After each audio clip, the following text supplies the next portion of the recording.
Kremaldy forest team days forever lost in the depths of my body, there lay a burning helplessness.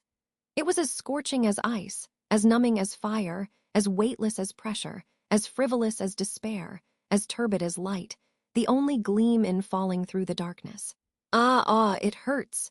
Clenched teeth, a body struggling to endure the overwhelming feeling. If it were only a simple pain, crying or groaning would have helped.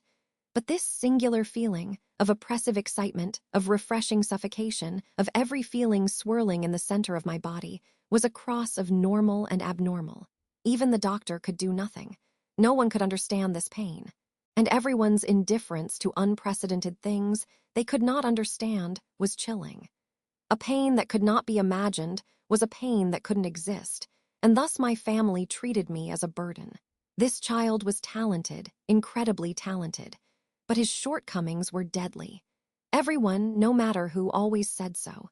The periodic pain struck regardless of time and place, whether during important ceremonies, commitments to other people, or dealing with family matters. Once caught in this state, I would be thrown into a frenzy. There were very few people who would treat someone moaning and foaming at the mouth as an equal. At least, no one in my family afforded me this kindness.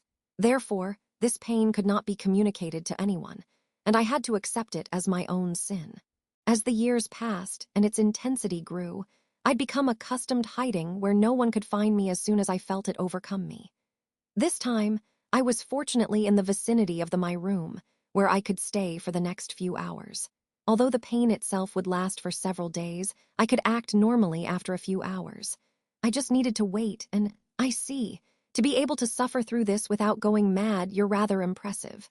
Who are you? Just before I locked the door and lay on my bed, a stranger flashed through my sight. She sat on the bed, watching me.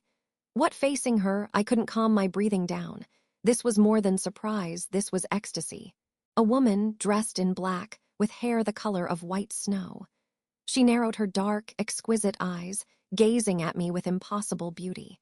It was as if my suffering required a new stimulus and gave me the illusion of unreal beauty. However, as if to prove that she were no illusion, the beauty stood up, moving a white finger to my chest as I stood frozen. And, not knowing how to properly disperse mana, this poor understanding really is pitiful. Goo. Frowning, I didn't understand why the dazzling woman had rendered me so speechless. Suddenly, I was unable to suppress the nausea churning in my stomach. Then, my half-dissolved lunch spilled over both my fine clothes and the arm of the woman touching my chest. An acrid smell filled the room, and shame burned red in my face. Shame took priority over pain, not because I had vomited in front of someone, but because I had stained the woman in front of me. No matter how much shameful regret I had, this would not change. Although I wanted to immediately apologize, even with all the etiquette I'd learned so far, I couldn't find the words for an apology. So, when the woman again moved, my blank mind had already given up on thinking. She drew so close that I could feel her breath, and closer still, until even her breaths were stifled. That was a kiss. The woman covered the mouth that I had just vomited from with her peach-colored lips. Like this, our breaths became entwined. All this happened so suddenly that I had no chance to react and defenselessly accepted her kiss. For the first time, I experienced the feeling of a warm, soft tongue probing past my teeth, invading my mouth. My brain completely short-circuited, and any remaining rational thought burned away. After a moment, or a few seconds, or even tens of seconds, our lips finally separated slowly. They remained connected by silken liquid threads, which the woman gently cut off with her fingers. "How is it? Do you feel slightly more comfortable?" Struck by her sudden inquiry, I had no idea how to reply. As I stood still, looking like a fool, the woman hummed as she once more placed her hand on my chest. "Your heartbeat is still rather fast, but the excess mana should have been extracted directly by me, so... What did you do to me? And as a woman, too?" I grabbed hand on my chest, questioning her rash action. The woman seemed surprised, raising her eyebrows and alternating her gaze between her captured hand and the one who was holding it, before offering a reply. "Only by regularly adjusting your mana can your body and soul maintain balance. Anything excessive only serves as poison. This is self-evident and should be even more obvious for you. Mana, which is related to magic. To have so shallow a degree of understanding. No, it would be better to say that knowing even this is unusual. Your death because of this is not something that I can accept. Slowly shaking her head left and right, the woman made no attempt to conceal her disappointment. I considered what she'd said before. If she hadn't made any slip of the tongue, and if I hadn't misheard her, then, do you know the reason for my illness? It's not an illness per se, but something unfortunate that happens to select, talented people. That is this mana period. Mana period. It is incredibly rare, so rare that up until today, no one could understand you. And those words pointed to a conclusion This pain of yours in one that I can understand. When I was a child, my poor use of my mana gate resulted in an accumulation of excess magic. With it came a terrible pain that no one could understand. The moment I heard those words, my last line of defense fell, and tears began streaming down from my watering blue eyes. As I burst into sobs, my knees gave out and I landed on the floor, hands over my face. The woman knelt by me and tenderly stroked my shaking shoulders. Then, just who are you? I am a witch. An evil witch who is occasionally prone to charity. What about you? As the self-proclaimed witch questioned me, I drew a breath, hesitating to answer. At home, I was considered a burden, and was said to be someone who did not belong here. I also gradually came to believe that this was the case, and even saying family name gave me a sense of guilt. But in this moment, only at this very second, I felt as if I were not allowed even this shame. I'm too Roswell. That was what happened first time I met teacher. The blue-haired youth gave an embarrassed smile, scratching his cheek with his fingers. Listening to his story were a peach-haired girl and a girl who wore her hair in fancy drills. These two were Luz and Beatrice. The three of them were gathered in a laundry room in Kremaldy Forest Sanctuary. Freshly washed clothing hung on ropes which stretched between trees, drying in the wind.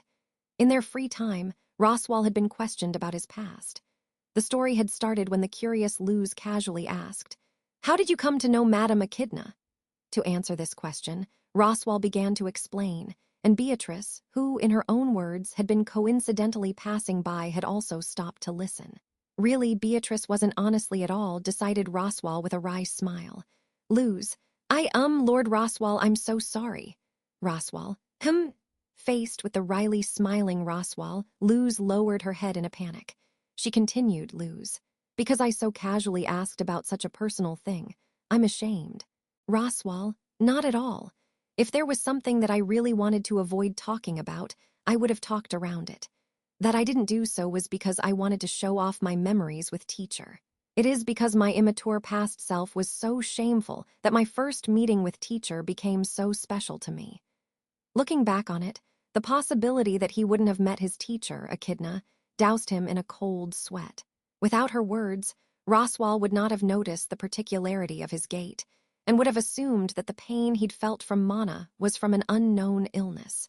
He would have been able to do nothing but continue a lonely struggle to fight it. And perhaps he would have died a long time ago. Roswell, that this didn't happen, and that I successfully avenged my parents and brothers and usurped the house of Mathers, all that was thanks to teacher. Luz, so that's how it is. That's usurped? Feeling disturbed, Luz's admiring gaze turned to one of confusion. Seeing her reacted, Roswell eased his tense expression and turned to the person next to Luz. There, crossing her short arms, turning her head away, and wearing an indifferent expression was Beatrice. Maybe she was pretending that she couldn't hear. At any rate, Roswell, Betty, how do you like the story of me and teacher? Beatrice, what do you mean, how do I like it? I was absolutely, completely not listening at all. And I didn't give you permission to call me Betty, so stop being so familiar with me. Also, I suppose Mother is far too casual with people who she's just met. Roswell, it was just that one chance I had with her, but I do remember all of teacher's words from then. Giving him the words he'd needed to hear, granting him the salvation of empathy. No matter what, Echidna had certainly saved him, and she'd asked for nothing in return. An act of charity, Echidna had said, and that had proved to be the right decision. Beatrice, So she'd asked for nothing, and here you are trying to repay her. You're really troubling Mother, in fact. And Betty as well, I suppose. Luz, Miss Beatrice, saying that is a bit. And I understand Mr. Roswell's feelings too, since I am also someone who was saved by Lady Echidna. Beatrice. HMPH. Beatrice, in response to being berated, gave a pout.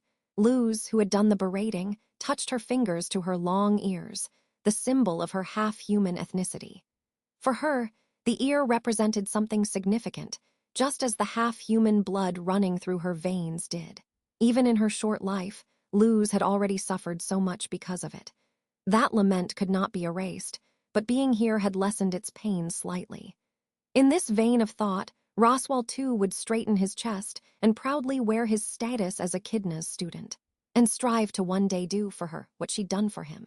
Beatrice, what a shameless man. Looking for a thank you is just pathetic. At this rate, you're still 100 years from getting close to Mother, I suppose. Luz, but doesn't Miss Beatrice often say you should be filled with gratitude? Beatrice, between Betty and Roswell, just who is your friend? As if she'd been programmed to do so, Luz immediately rushed to Beatrice and started apologizing. Although it was just a curious question, the respectful Luz had revealed her answer. In terms of their friendship, Roswell had lost to Beatrice. For the sake of Echidna, who'd rescued him, in order to lend her a hand, Roswell had spent years trying to earn the place he was at today. Thanks to this, he'd mastered the family business and gained a seat in the nobility, but his interpersonal relationships were lacking.